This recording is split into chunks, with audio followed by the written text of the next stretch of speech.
thank you so much, Brian, for that kind introduction, and just want to acknowledge the California New Car Dealers and their partnership to help support this event. We're really thrilled to have you as a part of it, and I'm so grateful to have this opportunity to have a conversation with you, Madam Chair. So thank you so much for being here. I know a lot of us here in Sacramento obviously know very well what the California Air Resources Board does, but if you can, in a short amount of time, tell us what CARB does to kind of let everybody know what your jurisdiction really is, that would be great. Okay, so we have two main responsibilities. The first is to protect public health by implementing the Clean Air Act under our federal authority and our state authority to address criteria, pollutants, and toxic emissions from mobile sources. The local air districts regulate stationary sources. It's CARB's responsibility to do mobile sources. And the second bucket of responsibility is to implement the state's climate laws.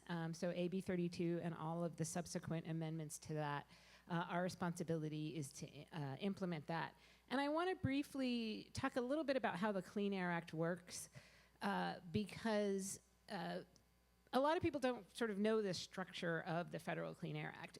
What US EPA does is they set national ambient air quality standards for individual criteria pollutants, with a ton of monitoring and analysis and modeling. And when they set those standards, they are required to consider health, but they are not required to consider feasibility. Then what happens is those standards are set, and then it's up to the air districts all around the country and CARB to identify areas that are in attainment or not in attainment of those standards, and then plan to come to attainment and develop the strategies that are necessary to come to attainment. In California, the stationary sources regulated by the air districts are part of the picture, but mobile sources are a larger part of the picture. And so regulating mobile sources is a critical piece of getting to attainment. And lastly, I'll just note that a lot of the sources of emissions are federal sources that neither the air districts nor CARB have the ability to address. So things like aviation and interstate trucking and shipping. So it's a really challenging landscape within which to operate and to try to make progress to achieve these goals that were set pursuant to health analysis. Thank you so much for that description of your jurisdiction and the kind of overlapping between federal law and state law and some of the jurisdiction of the local agencies that are in this space as well. With all of that going on at your agency that you're overseeing, what are the priorities right now that you would say that you're focused on for the board? So a big piece of what we're doing right now is sort of dealing with the changing landscape at the federal level. And so that plays a role in a lot of different aspects of our work. For instance, in our climate work, we have to do a significant build out of renewable energy.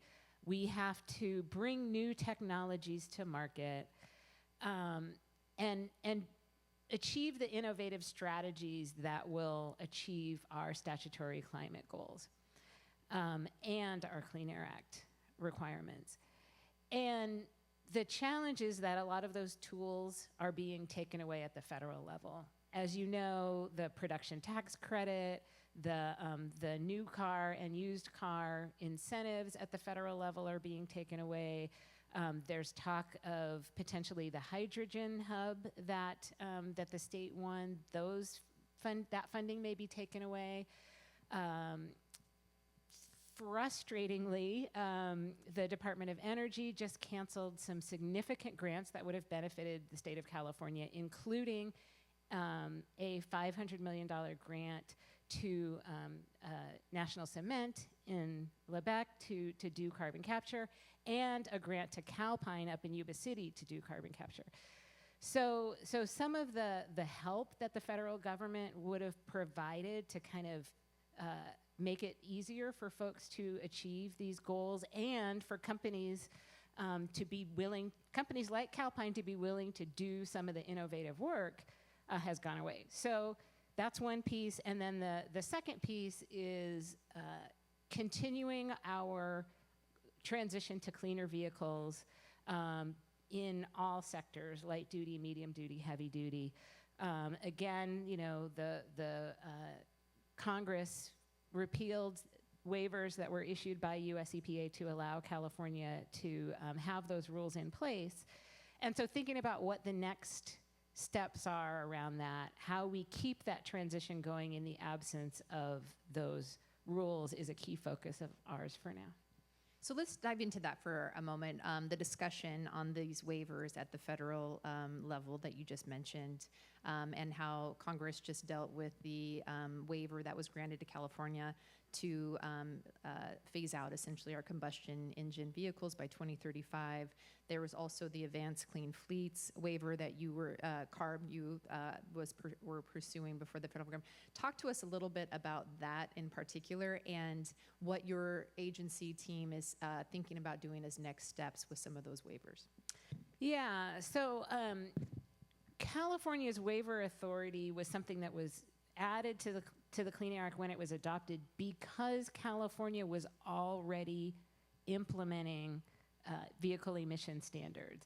And so at the time the Clean Air Act was adopted, the conversation in Washington was, we don't want to step in and stop California, so we will put this particular provision that allows only California to do its independent emissions rules that are either the same as EPA or more protective than EPA.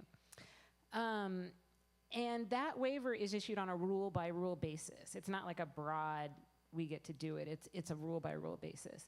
And so when the federal government pulled back those waivers, and in the Advanced Clean Fleet case, we actually pulled the waiver ourselves because it was pending before the Biden administration. They did not grant it before the administration ended, so we didn't want to leave it sitting there.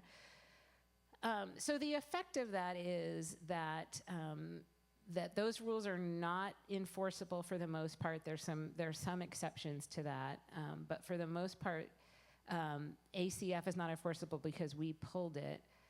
The other three waivers, you know, we are drafting a lawsuit because we think that there are some legal issues that are involved in that, and so we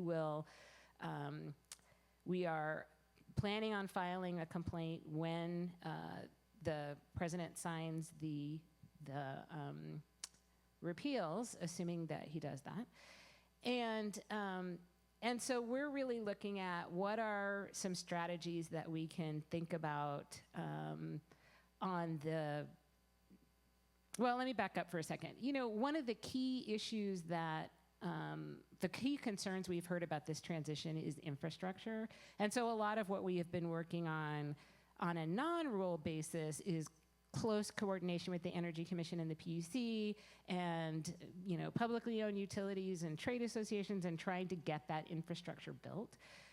Those efforts will absolutely continue. We think this transition is going to continue. We are ahead of the statutory goals. We're ahead of the goals in the regulation.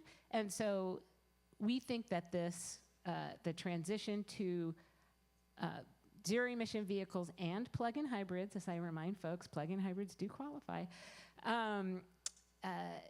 we think that transition is going to continue, so we think that taking our foot off the accelerator on infrastructure would be a bad idea. So we're going to continue to do that. We are going to continue to work with our other states that follow our rules at the national level to make sure that there's a lot of advocacy and recognition and problem solving around this transition. And we've had fruitful conversations with entities like, the New Car Dealers Association, with companies that are going forward in this space and figuring out ways that we can make progress together. So, it's going to be a little more creative if we are unable to implement the rules that we adopted, but we really think it's important to keep this transition going no matter what. So you mentioned a few times in your comments these goals. Talk to us about the climate goals that we have here in California. Are we on track to meet them? And if we're not, what are some of the challenges that you see? Obviously, you just mentioned the federal government may be one of those challenges right now, but are there others that we should be aware of?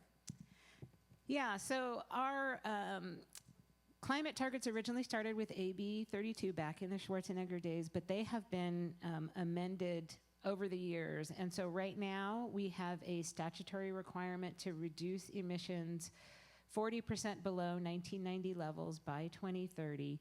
And we have a statutory requirement to achieve carbon neutrality by 2045, which means that we sequester as much carbon as we emit. And so those are the goals we're working towards. We have strategies outlined in our scoping plan that we update every 5 years. And those strategies are incredibly broad. They include zero emission vehicles, which gets you to both your Clean Air Act and your climate goals. It includes carbon sequestration in natural and working lands, and direct air capture and carbon sequestration projects as well, like the Calpine project that I mentioned. It includes continuing our aggressive renewable energy transition, which includes our incredibly successful transition towards utility scale batteries, which have really helped with the reliability challenges around renewables, and California is leading the world in that deployment and in that and in the grid management strategies that are necessary to keep making that successful. And so, I like to say that at CARB, we believe we can build our way out of this crisis. It is an incredible economic opportunity if we seize it. And that's why it's kind of frustrating at the federal level, because I feel like there are huge opportunities both in California and around the country to create new industries, to create jobs, to have creative solutions for our existing industries. And I don't want to see the federal policies destroy those opportunities. As the governor says, there is no reason why the U.S. cannot continue to lead in technology development. There is no reason to cede that leadership to China and to other countries.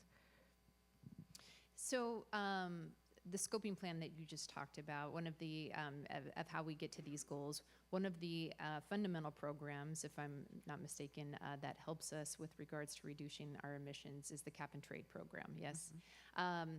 And that is a part of the primary discussion right now going on in the legislature, as the governor has called for its extension. It expires in 2030, and he has called for its extension of that program. Can you talk with us about the importance of that program and your thoughts on the extension and why we're having that conversation now and why it matters now, given that we're not to 2030 yet? Yeah, I think it is the cap and trade program is a critical piece of our whole climate portfolio, and it's a really important piece because it effectively kind of acts as the backstop for the portfolio of strategies. The way the program works is that we set a declining cap over time, and the entities that are covered by the cap and trade program, which are entities that emit emissions above a certain threshold, and it's a wide variety of entities, utilities, refineries, food processing facilities.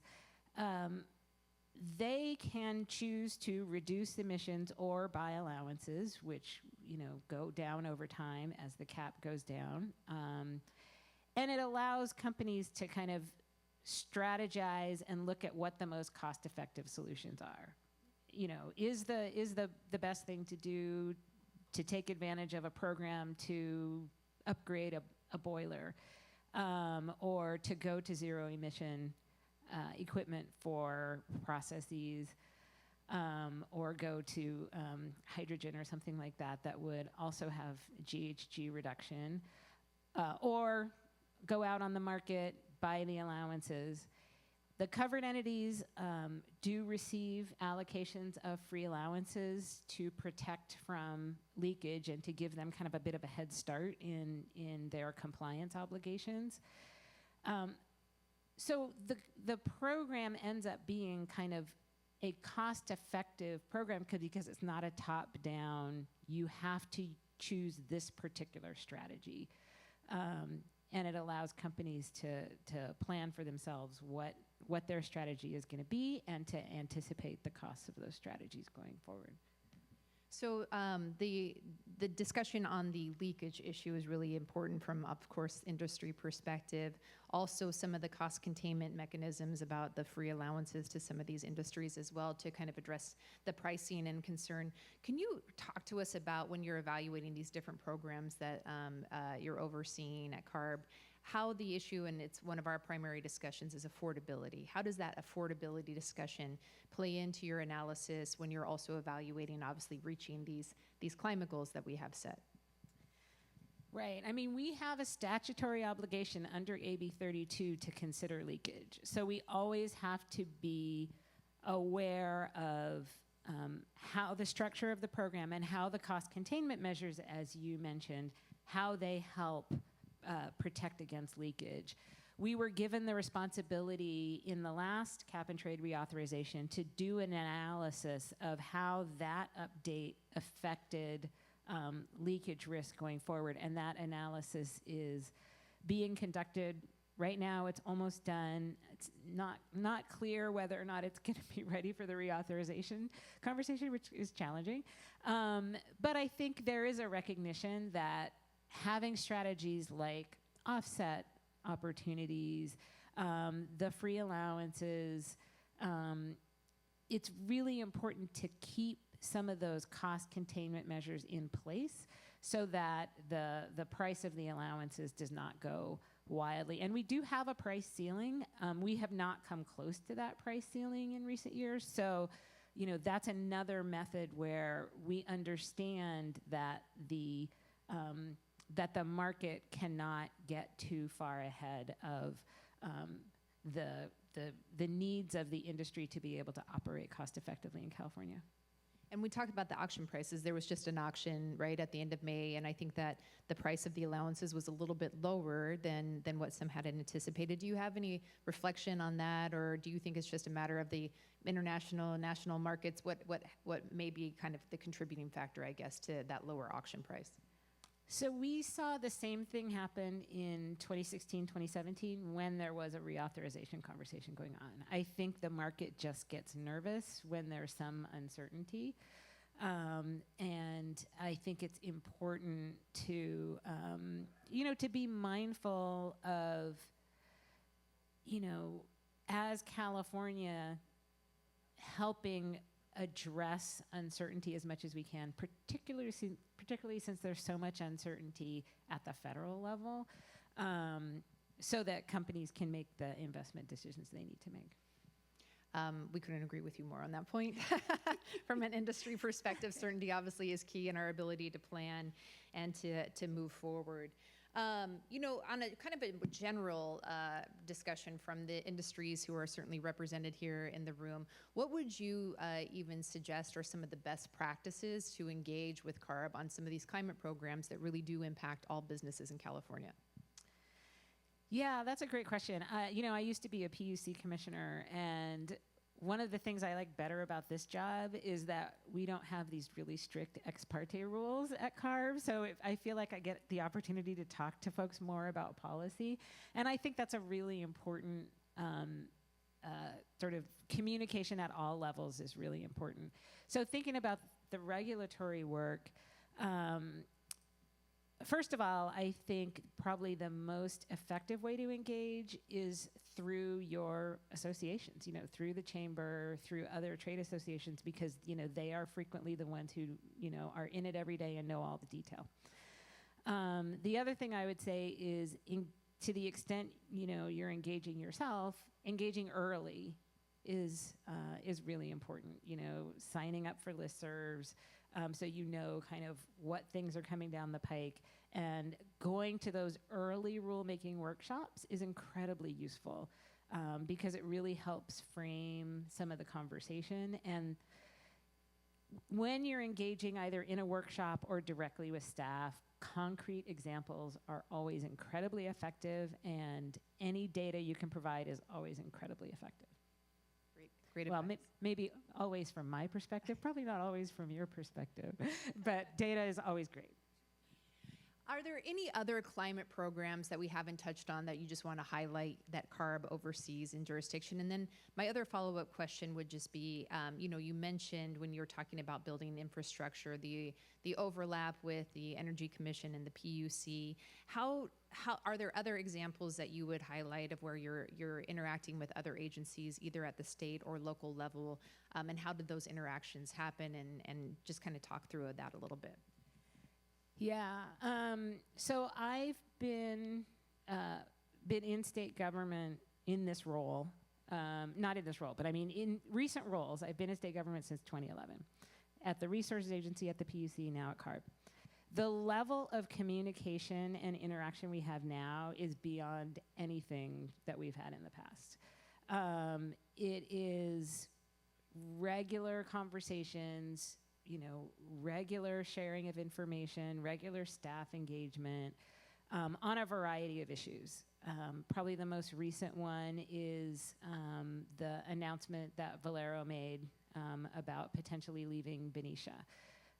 We have spent an incredible amount of time as the state leadership team working on that issue. Conversations around the federal challenges we mentioned, and around what are some state strategies we can do to kind of help mitigate some of those challenges. That's a big topic of conversation. Affordability is a big topic of conversation. What can each of us do kind of in our sort of jurisdictional and regulatory world to kind of unpack that problem and think about solutions? So there's an incredible amount of engagement in the state leadership family.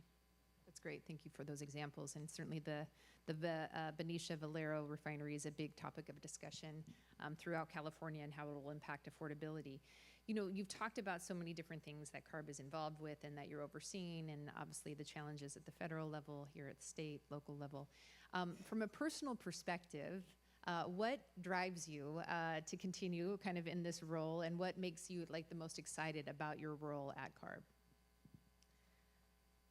I think the reason I've sort of been doing this in some fashion since 2011 is I like kind of solving problems and figuring out solutions to these really, really hard challenges that have a lot of facets. And there's usually no easy answer, right?